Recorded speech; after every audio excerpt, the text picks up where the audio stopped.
It's the Pulse, and over here you have all the angles to the stories you want to know. The big issues here, we are digesting them and making it easy for your consumption. We've been talking about the death, the brutal death of the Captain Adam Mahama. And we know today officers of the Ghana Armed Forces were briefed on the current situation of that matter. We'll be hearing shortly from the Chief of Defense Staff who briefed the soldiers. But first, let's listen to the soldiers themselves sharing their concerns. The operations that we go, that's forestry duties and those things that we have been doing, assisting them. So I would suggest we leave the work for the police to also carry on so that we come back to our barracks. Okay, please. You who killed by the sword, must the same thing die by the sword, sir? The same thing. That I'll be lynched by the very people that I protect. If I should die on the battlefield, I die like a brave soldier, but not to be lynched. So my question is, what happened to Captain Adams, the wife, the very young children? Does the army have any educational endowment fund for the children? And if they have, to which level? When soldiers fall, we hear a lot of promises, we hear a lot of assurances, including my brother. I'm saying this because I've experienced it. When it was a year for me to visit my brother's grave, I went there and my brother's tombstone wasn't made.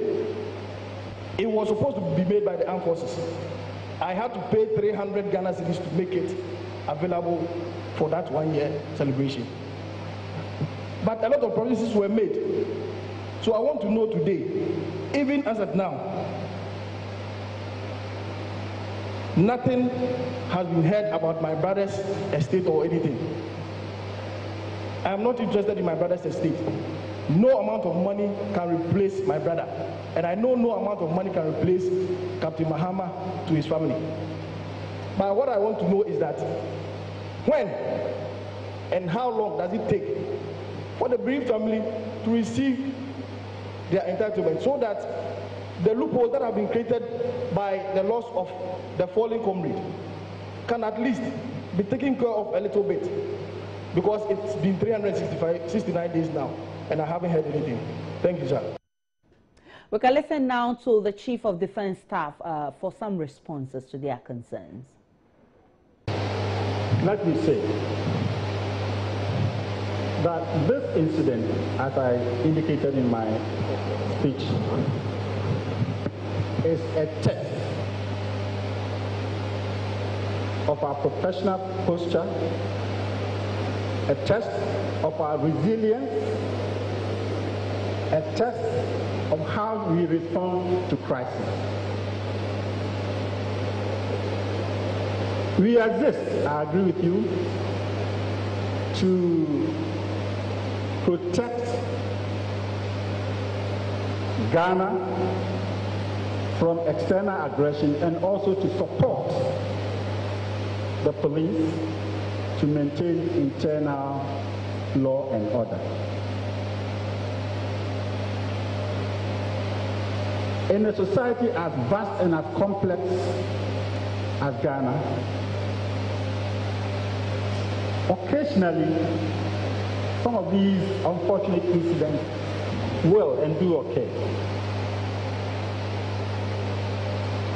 The great question is that how do you respond to it? And I want to refer you to some of the statements or the responses by our former president and the sitting president.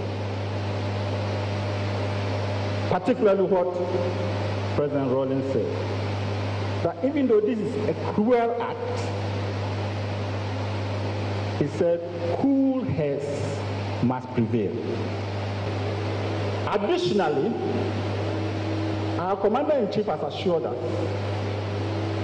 that nobody is going to go scot-free in this particular incident.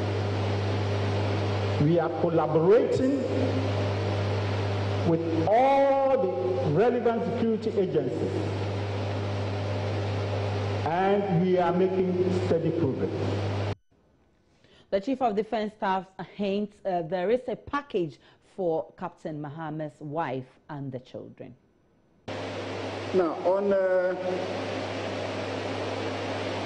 your brother, let me express my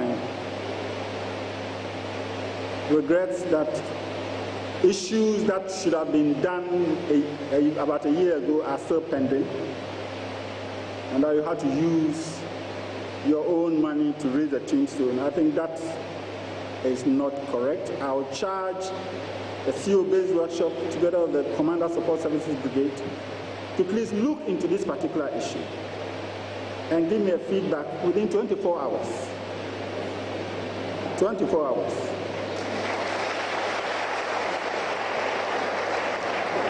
So that the right thing can be done. So, Corporal Sergeant Abubakar, please, you hear from my office. Is that clear? Is that clear? Okay, thank you. Endowment fund. You see, this crisis we are in is a national crisis. This event goes well beyond the boundaries of Birmingham. But can I give you some assurance? Outside officially, I have with me here a message, and for avoidance of that, I could let somebody read it. A lot of philanthropists have already started coming up. What can we do for the family? In fact, one person wanted to see me today, but after this debate, I'm flying over to Takoradi. So I've given him another appointment. But he has given me a promise, and that's one person asking what can he do to support the education of the two children. And that's an individual.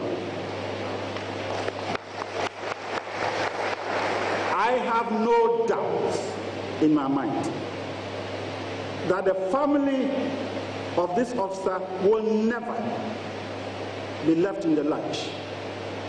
Never. The Vice President made a statement yesterday that they will support the family, first in the organization of the funeral, and subsequently in the welfare and the upkeep of the wife and the children. For us as High Command, we also will do similar things. And we take the opportunity also to appeal to philanthropists as have started coming in, that whosoever feels touched by this unfortunate case is welcome to support the family. Let's get on to the phone lines and go straight to Dencho Boase, where my colleague Ohiming Teria is stationed. Ohiming, what can you tell us about the 7 people who were arraigned before court today? Yes, Aisha, unfortunately, I have been in the Dencho Boase community, which is miles away from the central regional capital, Cape Coast. But what I did take from other colleagues elsewhere is that the 7 people who were sent to court were actually remanded in police custody 2 weeks to reappear. That is what I have taken. But the other details of what actually transpired in court, I wasn't there because I was previously stationed at the Dencho of Boase. But as we speak now, I have even left the area. We're also aware of some 5 people who were arrested yesterday who are also being interrogated. Where are those people now?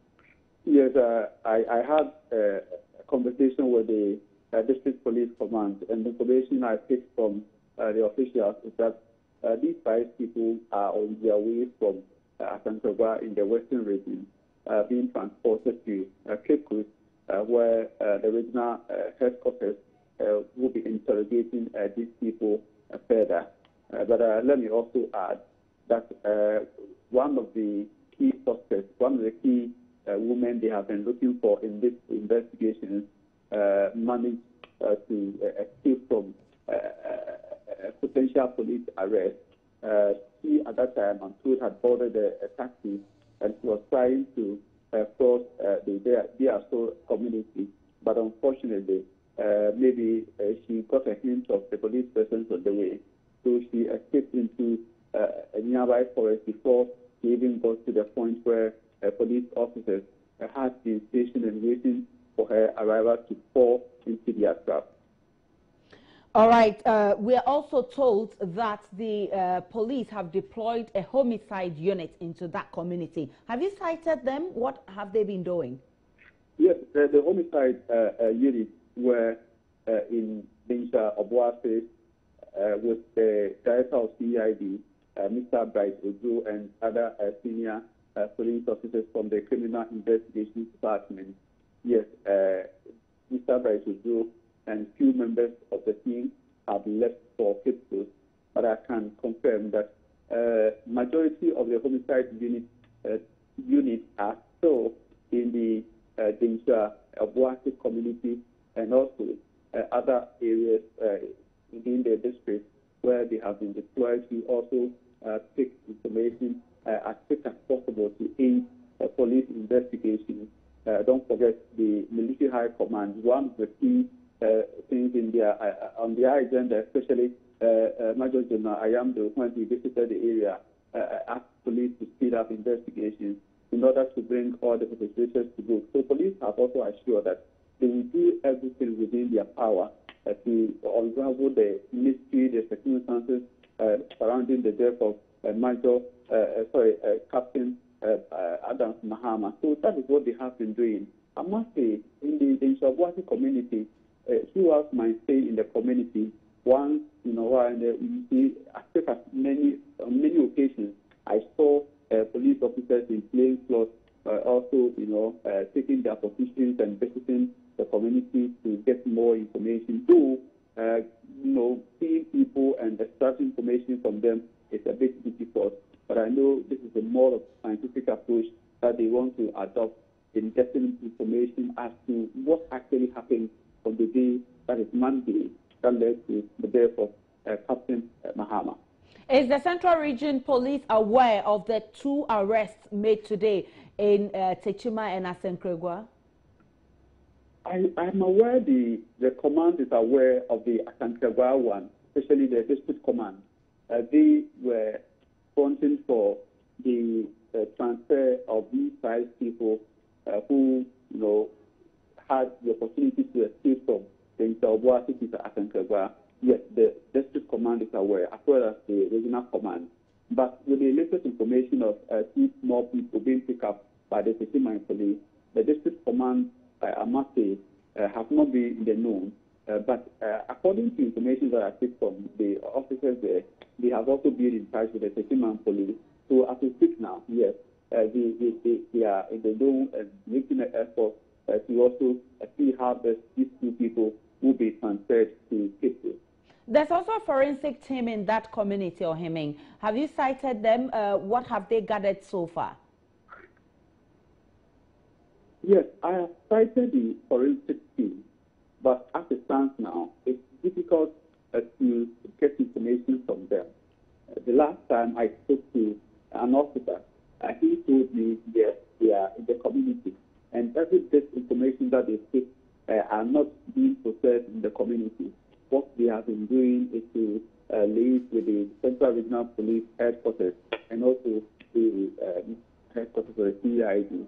So the information that they have taken for now is not meant for the media, the general public. Whatever that they do, they told me will be published later. But then I'm sure by that time they would have gone through and taken a lot of information that will prove credible. That maybe, when they process, to give us more credible information, more credible links, and more positive arrangements where we might think that this is the time for us to try. So that is what we have been doing for now. All right, many thanks to your Heming for the update. We still will get back to you in a subsequent bulletin for more. We are not resting until this issue is laid to rest. Now, the District Chief Executive for Nshabuasi, Daniel Apienim, has been dismissed from his post with immediate effect. He's been told to hand over to Deputy Central Regional Minister Thomas Ejeba for a letter to that effect was signed this afternoon by the Minister for Local Government and Rural Development, Hajia Halima Mahama, upon the instructions of President Akufo-Addo. And those are some latest information coming here. And in a related development, residents of Faomenya in the Jumako Enyan district of the Central Region have allegedly lynched a goat thief. After realizing the crime, they buried the body. Police investigation team are on the ground right now. Let's speak to Fosu Divisional Commander Chief Superintendent BM Bacho for more on this. Good afternoon to you, sir. Good afternoon to you, Commander. Well, I'm told we can't speak with the commander. We'll try and get him back on the line and do more on the story. We'll take a break. When we come back, it's sports.